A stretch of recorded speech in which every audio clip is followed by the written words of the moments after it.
Islam itu mulia tanpa syarat, Ustaz. Karena innad dina indallahil Islam. Sungguhnya agama yang diridhoi di sisi Allah itu adalah Islam.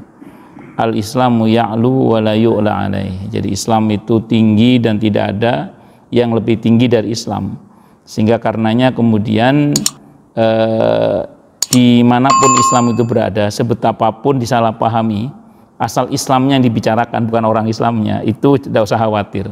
Karena konsep Islam itu adalah konsep yang sangat tinggi dan itu mulia tanpa syarat.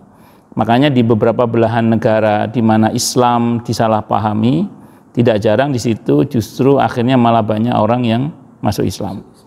Ya, kita tahulah ketika kemudian di Amerika saat Pentagon dan WTC ditabrak oleh katanya 2 pesawat itu, terus kemudian rame istilah Islam is teroris.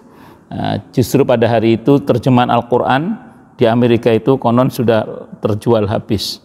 Ternyata orang penasaran apa betul Islam itu is teroris, sehingga qadarullah dengan izin Allah di Amerika justru setelah kejadian itu banyak orang yang masuk Islam. Bahkan saya nonton di sebuah berita TV VOA itu ternyata umat Islam di Amerika pasca penabrakan oleh pesawat itu justru naik sampai 300%, umat Islamnya naik sampai 300%, Masya Allah.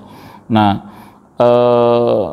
di Eropa juga gitu sama kan, ketika kemudian ada diskriminasi terhadap orang-orang Islam terkait dengan ajaran Islam, ketika mereka mencoba mengamalkan syariat menutup aurat misalnya, nah, itu justru malah kemudian di sana kita tahulah di Eropa itu banyak sekali orang yang kemudian berbondong-bondong malah masuk Islam. Jadi ya tadi itu, jadi Islam itu memang mulia tanpa syarat. Jadi al-Islam.